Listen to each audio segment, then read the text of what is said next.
There is a particular kind of person you probably recognize the moment you see them.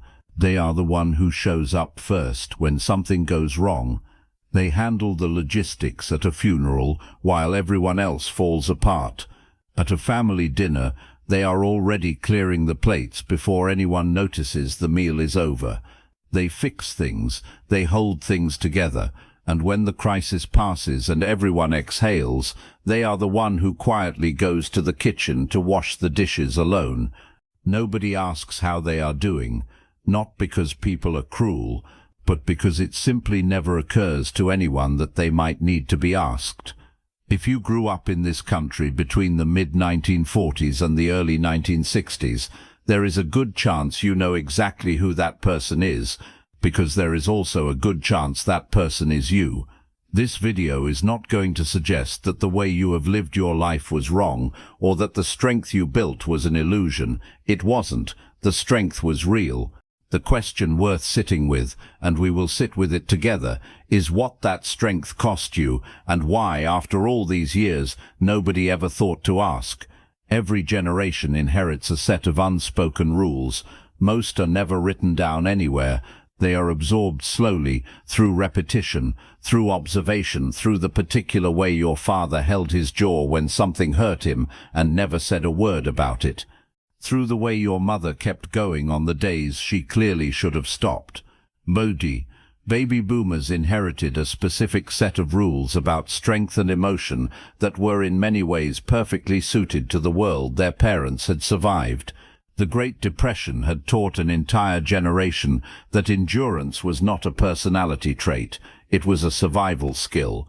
World War II reinforced that lesson on a scale that left marks on the American psyche for decades. And when those parents built their suburbs and raised their children, they passed down what they knew. You keep going, you do not make a fuss, you handle what is in front of you, and you save the falling apart for never. This was not cruelty, it was the only parenting manual they had. What they could not anticipate was that their children would grow up in a different kind of world, one that would deliver its own hardships. Economic uncertainty in the 1970s, institutions that failed publicly and repeatedly, divorce rates that doubled within a decade, and through all of it, the inherited instruction remained the same: be strong, stay standing, do not ask for too much. The lesson landed so completely that most baby boomers stopped noticing it was a lesson at all. It simply became who they were. Something rarely gets said about this generation, and it deserves to be. Being the strong one did not look the same for everyone. For baby boomer men, strength was largely defined by what you did not show. You did not show fear. You absolutely did not show pain. You provided, you protected, you fixed things, and when you could not fix something, you found a way to look like you still had it under control. Men who kept their emotions contained were called steady, reliable, solid. Men who did not were called something else. For baby boomer women, the demand was different and more complicated. Women were expected to be strong and warm simultaneously. Strong enough to manage the household, the children, the social calendar, and increasingly a job. Warm enough to make everyone around them feel cared for while doing it. The strength was supposed to be invisible, the kind that makes everything look effortless. The emotional labor of sustaining that impression, day after day, decade after decade, was enormous. Men could not need emotional support without appearing weak. Women could not need rest or recognition without appearing selfish, and so both groups developed, with remarkable efficiency, the ability to function in the absence of either. And here is something that does not get said enough: that ability was rewarded, consistently, visibly for decades. The person who never complained was the dependable one. The one who never asked for help was the capable one. The one who kept their struggles private was the strong one, and being called strong in that era meant something. That recognition was real, and it stayed with people, which is part of why the pattern lasted as long as it did. The person in the room who is always fine, the person who somewhere along the way quietly stopped expecting anyone to ask. Here is the part that is easy to miss from the outside. From the people who knew baby boomers well were not withholding concern out of indifference. In most cases, they genuinely did not know concern was needed, because the person in front of them had spent years performing a version of themselves that did not appear to need anything. Children grew up watching a parent who was always capable, always the one with the answer. That image became fixed. When a parent has never visibly struggled, it does not occur to their adult children to ask if they are struggling now, not because they do not love them, because the mental image they carry simply does not include that possibility. Spouses from the same generation operated under the same unspoken rules. Asking your partner if they were truly okay, not just functionally okay, but emotionally, genuinely okay, was not common practice in households shaped by that era. You assumed that if something were seriously wrong, the other person would say something, and neither person ever did. Friends had their own version of this. Within the social codes of this generation, asking someone directly about their inner life felt intrusive. You talked about work and family and the news. You did not ask your friend of 30 years what they were carrying underneath all of it. To ask would have felt almost rude to people raised to keep the interior life private. And so, across every relationship, the same pattern held. The strong one kept being strong. Nobody asked, not because anyone chose not to, but because the strong one had made it so thoroughly unnecessary. What this produced, over time, showed up not just in emotions, but in the body. The doctor's appointment that kept getting postponed. The persistent pain in the shoulder, explained away rather than examined. The sleep that became lighter and shorter and was never quite mentioned to anyone. Some people become so focused on functioning that they gradually lose touch with their own exhaustion, their own stress, their own needs, not because those things disappear, but because attending to them stopped feeling like an option a long time ago. This is not a character flaw. It is what happens when you spend enough years putting everything else first. For many baby boomers, there was a moment when something began to shift. It did not always arrive dramatically. For some it was retirement.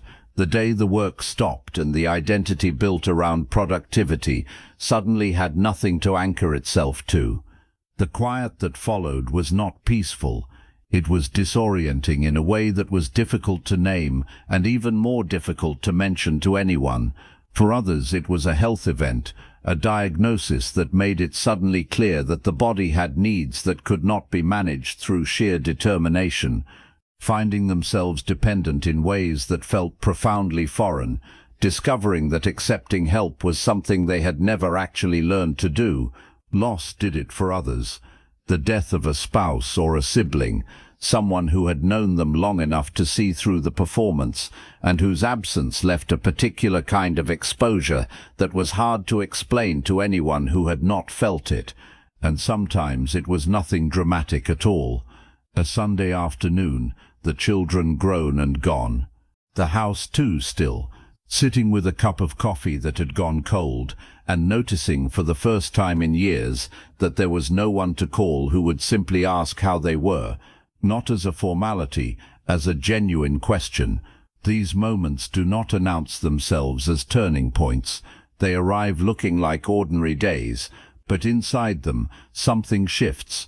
What happens in that silence is worth staying with for a moment, because it is not simple. Some describe something that functions almost like relief, the feeling of being for once allowed to not be fine. Others find something closer to disorientation, because the tools for sitting with difficulty were never really developed. When you have spent your whole life moving quickly past the hard things, stopping in the middle of one feels genuinely unfamiliar. I think most people in this generation have felt both of those things, sometimes in the same afternoon. There is also a complicated relationship with the very idea of need itself. Not just difficulty meeting needs, but something deeper, a genuine uncertainty about whether having them is permitted, whether needing support, needing rest, needing to be attended to is something they are actually entitled to, or whether that is for other people, people who did not grow up with the understanding that their job was to be the one who holds things together. This is the quiet question underneath all of it, not just why nobody asked, but whether on some level they ever fully believed they deserved to be asked. That question has a way of sitting in the background for years without ever quite being examined, and the longer it sits there, the harder it becomes to even identify what it would mean to answer it honestly. There is something important to say about the strength itself, because it would be wrong to leave it unacknowledged. What baby boomers built in the process of becoming the strong one was real. They raised families under economic conditions that required genuine resourcefulness. They held households together through the particular chaos of the 1970s and everything that followed. They showed up reliably in every room they entered, and they did it without asking for much in return. That is not a small thing. The capacity to keep going under sustained pressure, to be the reliable one, the capable one, the one everyone else could count on, is a hard-won strength. It does not deserve to be reduced to a wound. But genuine strength and genuine cost can live in the same person at the same time. That is worth saying clearly. It is the relationships that stayed surface level because going deeper felt too vulnerable. It is the friendships that thinned out over the decades because maintaining them required an emotional openness that never quite developed. The weight that got carried alone, not because no one would have helped, but because asking for help had never fully become available as an option. It is the years of "I'm fine" that cost nothing in the moment and accumulated over time into a distance from your own interior life that is now genuinely difficult to close. And it is perhaps most quietly the particular ache of going through a life full of people who needed you, who relied on you, who would not have managed without you, and never quite feeling that any of them saw how much you were carrying. The strong one gave something real to everyone around them. That is simply true. But somewhere in the decades of giving, they also quietly gave up something. The experience of sitting in a room where someone looked at them, really looked, and said, "How are you actually?" Not as a greeting, as a question they wanted answered. You lived by the codes that made sense for the life you were given, and you built something real with them. But it is also worth saying plainly, you were allowed to need things. You were allowed to not be fine sometimes. You were allowed to be the one who got asked, not just the one who answers. If that did not happen as much as it should have, that was not about your worth. It was about a set of patterns, learned and inherited, that made you very good at being needed and not very practiced at being seen. The question that nobody asked for all those years is still a valid question. It is not too late to have it asked, and it is not too late to have an honest answer ready. If there is someone in your life who fits this, the next time you see them, do not wait. Ask as a real question, because the strong one has been waiting longer than they would ever admit for someone to make that particular kind of room. And if you are the strong one yourself, when was the last time someone asked how you were doing and you actually told them? Leave your answer in the comments. Some things become easier to carry once they are finally said out loud. If this kind of honest, unhurried conversation speaks to you, consider subscribing. There is more ahead.